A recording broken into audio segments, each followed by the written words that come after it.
There are three components to diabetic management. There's medication, nutrition, physical activity, exercise.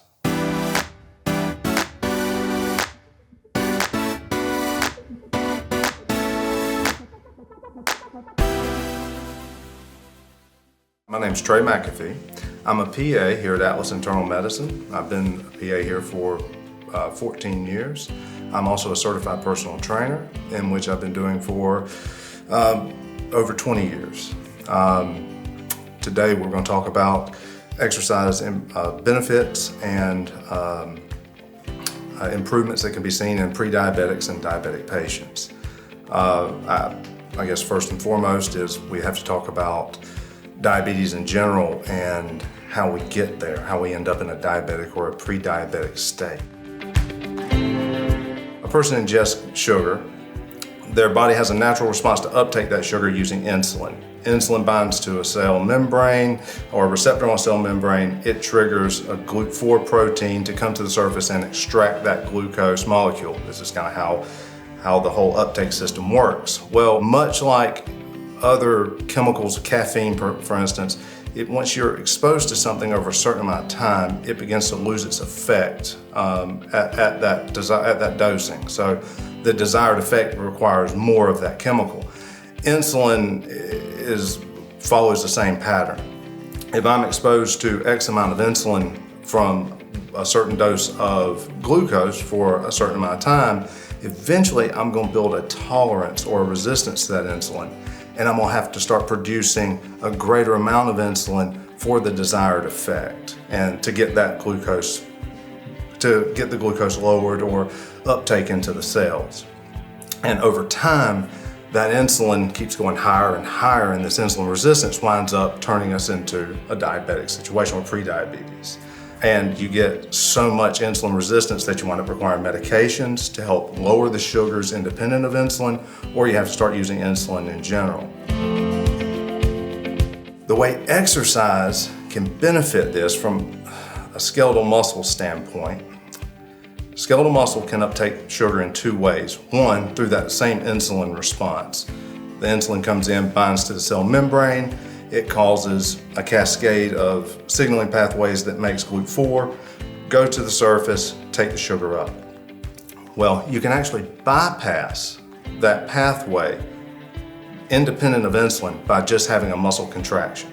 So a muscle contraction can actually initiate a different messenger system, but it allows the GLUT4 receptors to come up and extract the glucose independent of insulin levels.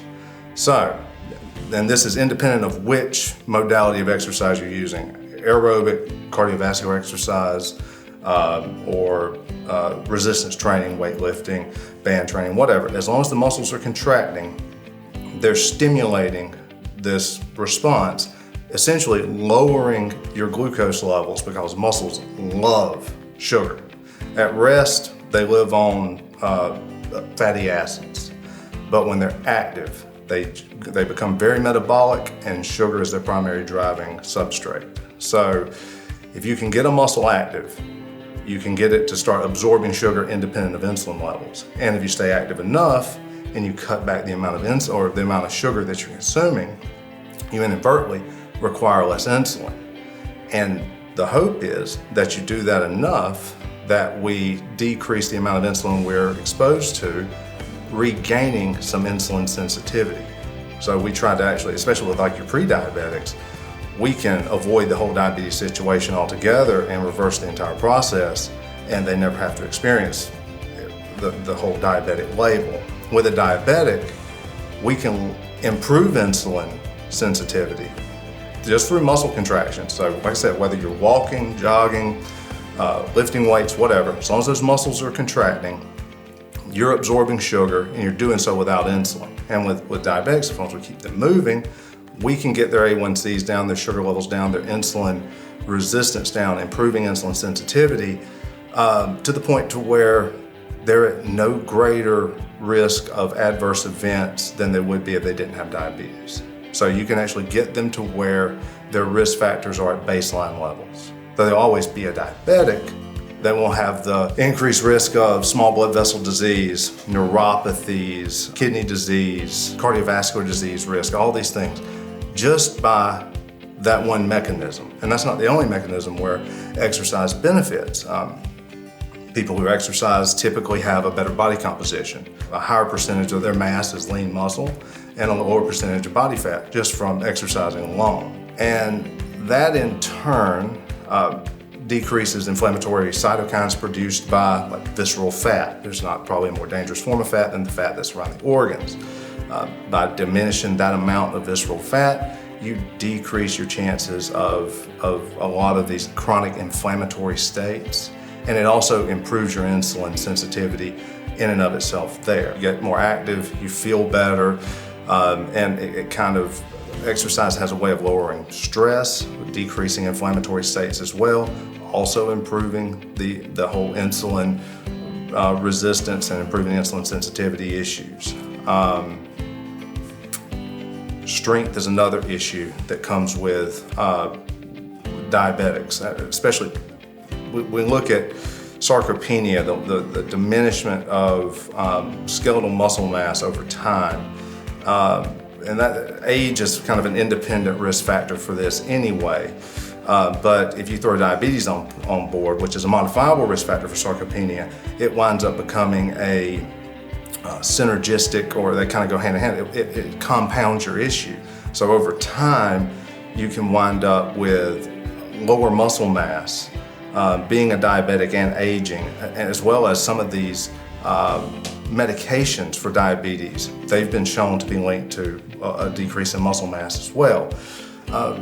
Exercise in general, particularly resistance training here, and nothing really outside the realms of possibilities. We're talking resistance training twice a week, can improve all these conditions, helping people hold on to their muscle mass or improve their muscle mass.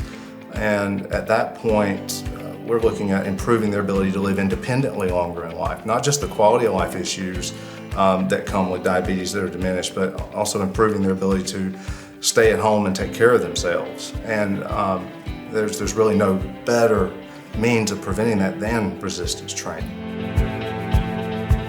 In the resistance aspect, you can do everything from body weight stuff at home using bands that are inexpensive that can be purchased off the internet, relatively safe, through going to a big box facility and working with machines, cables, free weights, dumbbells, all that. And then you come over here to the other side for the aerobic training, the cardiovascular training, just walking. I mean, at first and foremost, walking it gets those big muscles in your legs moving. If you can get that going, you've got a highly metabolic tissue at this point, chewing up sugar, and you're at a low impact, very sustainable exercise modality. Recumbent bike, another thing that a lot of people can do who can't walk, who may have knee issues or hip issues, things of that nature. And rowing, swimming, all these things, they activate the muscles just fine. If we're talking about strictly from a diabetic standpoint, all of them are great. Probably the most important part of that in choosing which modality to use is finding one that you enjoy, because that's the one you're going to most likely stick with. If we're talking about strictly with diabetic treatment, if you do it after you eat, a lot of times the good thing about doing things after you eat is it'll make you feel better. It's that postprandial lull you get when you eat. Sometimes people who eat high carbohydrate meals, it just makes you feel groggy. Getting out and walking for 10 minutes can help alleviate a lot of that. And it'll help you make you feel better throughout the day and get you more active through the day. Truly from a diabetic standpoint, just moving whenever you do it is important. So I'd be more hard pressed to say just be consistent at doing it. I don't care what time of day. I don't care if you walk 10 minutes in the morning, 10 minutes at lunch, 10 minutes at night. It's whatever you're doing, you're still lowering that glucose that's flowing around. Nutrition is probably most important because it's easier to not eat it than it is to work it off. Watch the amount of carbs that we're taking in and what kind of carbs. So looking at things like glycemic index and glycemic load, in which you can see how the food is going to affect your own blood glucose. finding foods that are lower on that glycemic index and that glycemic load. You can easily look up glycemic index of food, figuring out the glycemic loads a little more in depth, but it gives you a better picture on how a certain food and amount will affect you. But I would say staying away from refined and simple sugar, especially right out of the gate in the morning. And there's so many foods out there that just get people right out of the gate. And when you start eating that kind of food, it's all so addictive, and it just kind of sets the tone for the rest of the day. People just craving those sugars, because once you get that huge insulin spike and it starts going wild through the day, you just start craving it more and more. So I would say sticking with complex carbohydrates, having a lean protein, healthy fat with your meals. The healthier proteins and fats kind of act as a little time release for the sugars. Sticking with, if you're going to get sugar, getting them from low glycemic fruits like berries are fantastic. Blueberries, strawberries, blackberries, those things are great. And I won't demonize bananas and other fruits. They're fine. Some diabetics can eat them, some can't.